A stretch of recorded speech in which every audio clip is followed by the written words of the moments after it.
¿Cómo les va? Bendiciones mil, mis hermanos. Qué gusto tenerlos aquí otra vez. Esta es la peña número 2, la peña de la unidad número 2.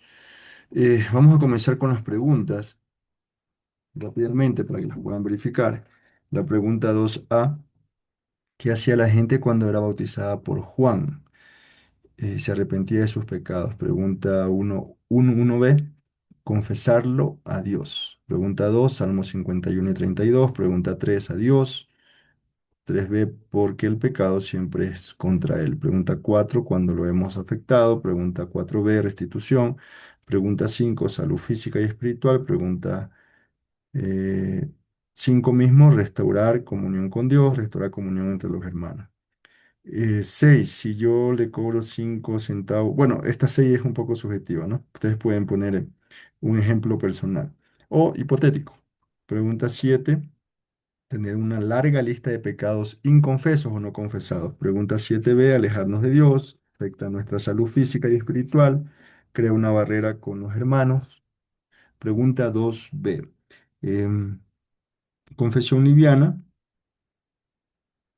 debe confesar sus pecados detalladamente o sus pecados eh, minuciosamente en la B. Detallada es una palabra más clara. Pregunta 2A, confesión exagerada. La solución es confiar en la promesa del perdón de Dios. Pregunta 3, Señor, confieso que también es ejemplo, subjetiva. Pregunta 4, ¿en qué se debe basarse nuestra confesión? En lo que hemos hecho mal, en lo que Dios dice que está mal, ¿no? ¿Quién nos ayuda? Es el Espíritu Santo. Debe basarse. ¿En qué debe basarse nuestra confesión? A ver, déjenme aclarar esta pregunta para verificar. Esto es parte de la pregunta 2B. Eh, eh, eh,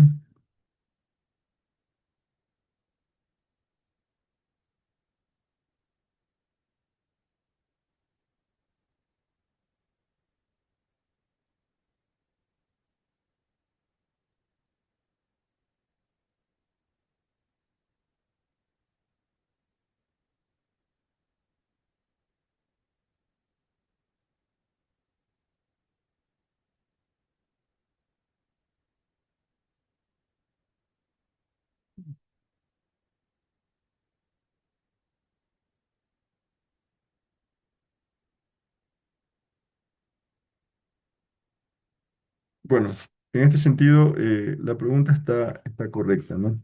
La confesión debe basarse, la pregunta 4A debe basarse en lo que hicimos mal, y lo que hicimos mal tiene que ver con lo que Dios dice en su palabra que hemos hecho mal, ¿sí? Desde ahí debemos nosotros partir. Creo que la pregunta 23 tiene que ver con esto, de la página 31, que es una respuesta personal, pero tenemos que siempre nosotros detallar el pecado que hemos cometido y eso está en función de una palabra. ¿De acuerdo? Bien, ahora en esta lección, en la lección 2A, vamos a priorizar la importancia de confesar nuestro pecado y eh, aparece también el concepto importante de restitución, ¿sí? No solamente, ustedes ven la página 21, hay un gráfico allí interesante. El tema de poder restituir la falta o daño, ¿no? Eso lo vemos mucho nosotros en saqueo. Aquí tengo un gráfico que pude encontrar en un material disponible. Mm, No debemos escanear el libro impreso, pero este material es material que está disponible de prueba gratuita. Entonces aquí vemos justamente lo que sucede espiritualmente, tratamos de ver lo que sucede espiritualmente cuando nosotros no confesamos un pecado. El Salmo 51 nos habla de eso en cuanto a lo que esto representa espiritualmente: daño personal, daño emocional, daño físico y daño social, daño con otras personas, daño a otras personas. Entonces, la estrategia o la sabiduría bíblica aquí es poder librarnos pronto de ese peso espiritual. Si nosotros retenemos el perdón o retenemos el reconocimiento de lo malo, del pecado en nuestra vida, pues vamos a terminar en algún momento colapsando y aparece este tema de afán o en términos médicos actuales estrés. una afectación que empieza en nuestra percepción mental y luego se va trasladando somáticamente hacia una parte física. Entonces, esta es la estrategia, esta es lo que la lección 1A, 2A, perdón, nos lleva para poder determinar. Ahora, el término de restitución es un término que creo que se lo puede ilustrar mucho en la historia de Mateo. Mateo, me parece que está en Lucas 19, es justamente cuando él es salvado, no solamente Saqueo, perdón, la historia de Saqueo en Lucas 19, cuando él es salvado, no solamente confiesa su pecado, sino que él restituye, ¿no? Él dice, y, Saqueo dice en el versículo 8, Saqueo puesto en pie dice, la mitad de mis bienes doy a los pobres y si en algo he defraudado a alguno, se lo devuelvo cuadriplicado, ¿no? Entonces él está no solamente mostrando interiormente que ha entendido que ha estado viviendo mal, en pecado y arrepintiéndose, confesando, sino que también él está restituyendo el daño que hizo. Eso es importantísimo. La restitución del daño no solamente puede venir de forma material, sino también puede implicar una disculpa, un reconocimiento de error, puede implicar una ayuda.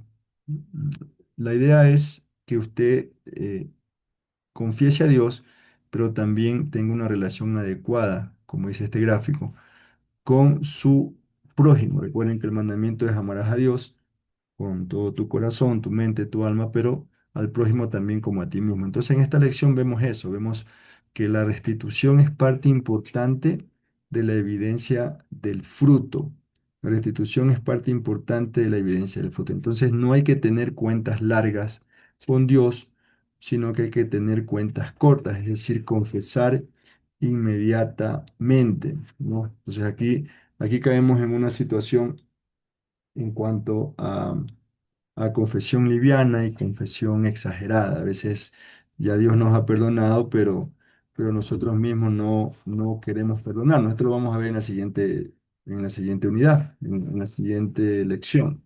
Pero básicamente aquí se resalta eso, ¿no? La restitución, que es la palabra que se conoce aquí, a quienes hemos afectado, para que la salud espiritual, física y emocional y la comunión entre nosotros pueda restaurarse. El Salmo 51 habla mucho de eso y también el Salmo 32 si no me equivoco, ¿no?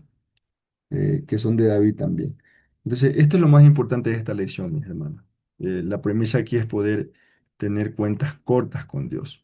Ahora, ¿cómo logro eso? ¿Cómo logro que yo pase de tener una carga espiritual a tener una carga tranquila o un cuerpo liviano? Es principalmente confesando, ¿no? Y eso lo vamos a ver acá. Ahí, en la siguiente lección hay una estrategia donde nosotros podemos usar la palabra. Estoy ya pasando a la lección 2B, la palabra de Dios en cuanto a confesar o en cuanto a nosotros limpiarnos de toda maldad, como dice primera de Juan.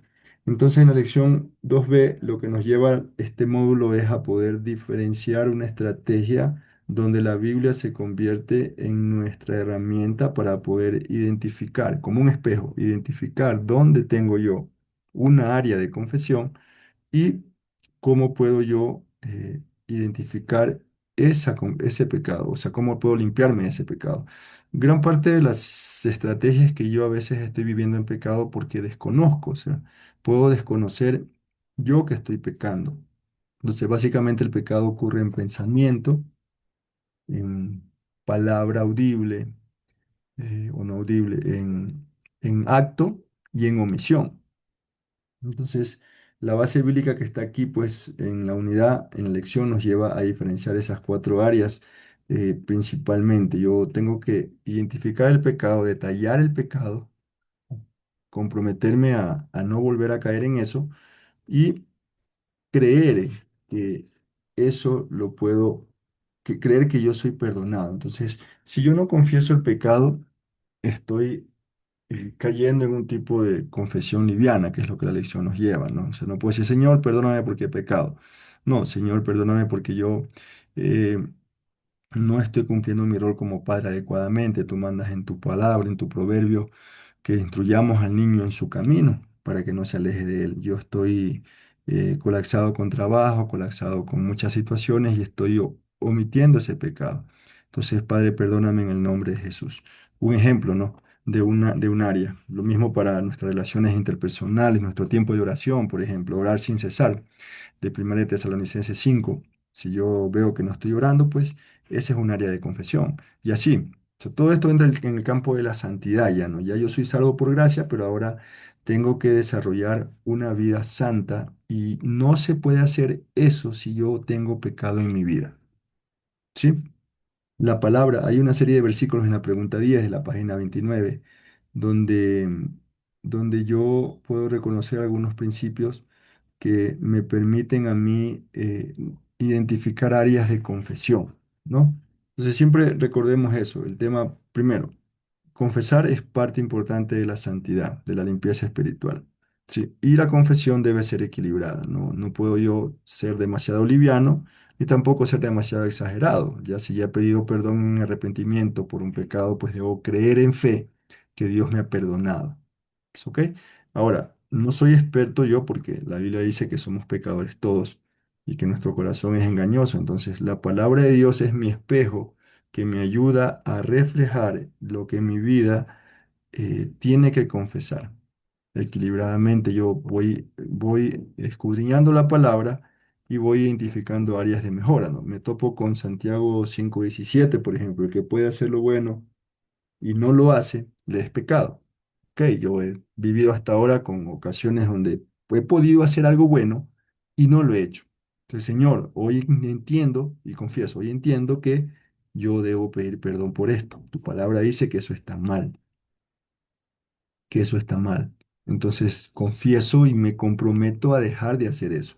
Ese es el punto de vista de esta lección donde nosotros vamos a poder desarrollar esta sabiduría. Ahora, les dejo aquí este link también en la descripción del grupo y se los paso también de forma precisa sobre algunos aspectos no más puntuales que ocurren dentro de la confesión. O sea, yo me arrepiento y qué es lo que ocurre en ese aspecto. No, no quiero que lo contesten las preguntas, no quiero que al menos cojan unas 5 ideas, lo que más les llama la atención, y lo muestren dentro del resumen que van a hacer, ¿no? Algo que les haya podido edificar en su conocimiento, que les haya podido mostrarles interesante para que puedan ustedes desarrollar esta sabiduría, ¿ok?